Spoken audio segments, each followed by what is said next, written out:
na alam natin siya yung Chief of Staff nung panahon ni Pangulong Gloria Macapagal Arroyo. Tapos, high profile si former Secretary Mike Defensor na alam natin, isa sa mga nasa inner cabinets ni GMA yan nung panahon nila. Meron po ba kayong nakikita dito na koneksyon ang dating Pangulo? Kasi so far, sa ngayon, hindi pa siya nababanggit, ano? Hindi pa nasasabi yung pangalan niya. Pero mukhang mga people identified with her during her administration. These are people who are high level. Hindi ito basta-basta mga kung sino lang eh. Chief of Staff, Secretary ng DNR, no? Mga operators ng dating Pangulo. Meron mo ba kayong natatanaw na ano?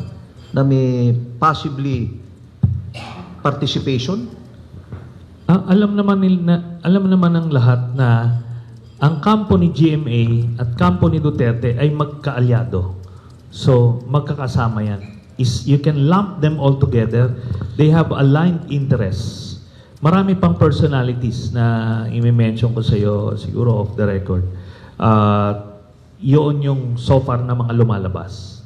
Pero, bottom line dito, ginagawa nila itong lahat, gumagastos sila dito ng malaki daang-daang milyon para mapatalsik ang Marcos administration at nang sa ganon, maproteksyonan na nila yung kanilang sarili.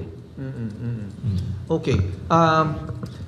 Would you consider this, you have stated your reasons kung bakit kumbinsido po kayo na ito ay destabilization.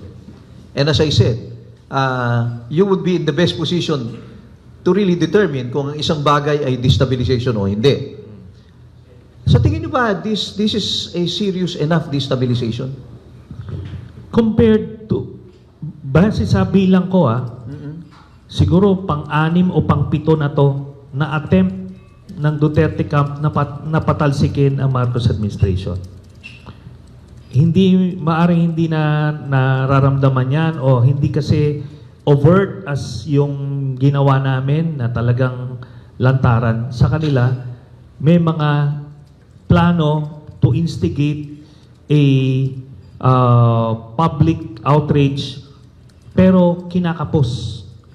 Yung military component hindi na napupunuan kasi none of these people are brave enough to recruit and eventually to go out the way we did.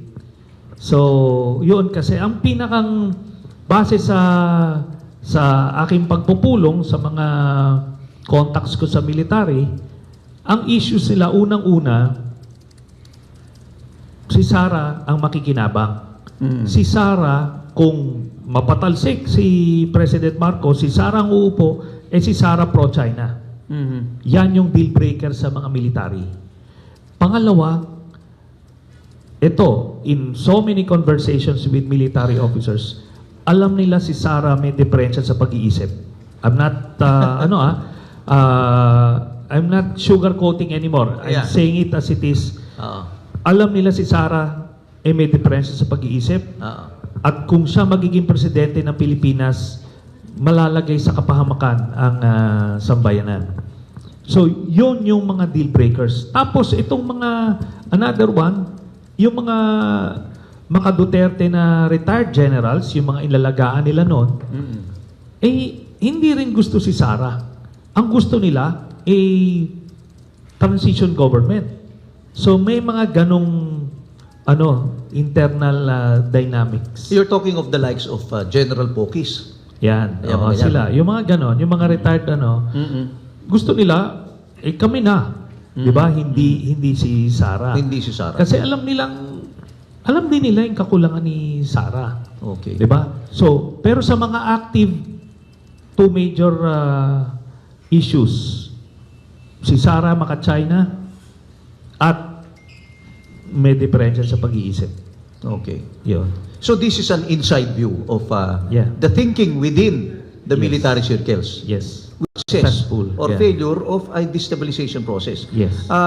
Actually, even from the point of view ng civil society, civil society groups, unfortunately, this issue of destabilization is one of the dividing factors doon sa hindi pagkakaisa ng pagkilos ng mga civil society groups. For example, yung church at saka yung mga pinklawan, ganyan, middle class, ayaw nila ng mga panawagan ng Marcos resign o kaya a transition government kasi sa tingin nila it will contribute to destabilization. In other words, they are sensitive to this issue of destabilization. On the other hand, the more militant groups, youth organizations, they go all out. Na sa tingin ko, tama rin naman. Hold everyone accountable. But it does not take into consideration, at least into serious consideration, the issue of destabilization, which can create the condition for Sara Duterte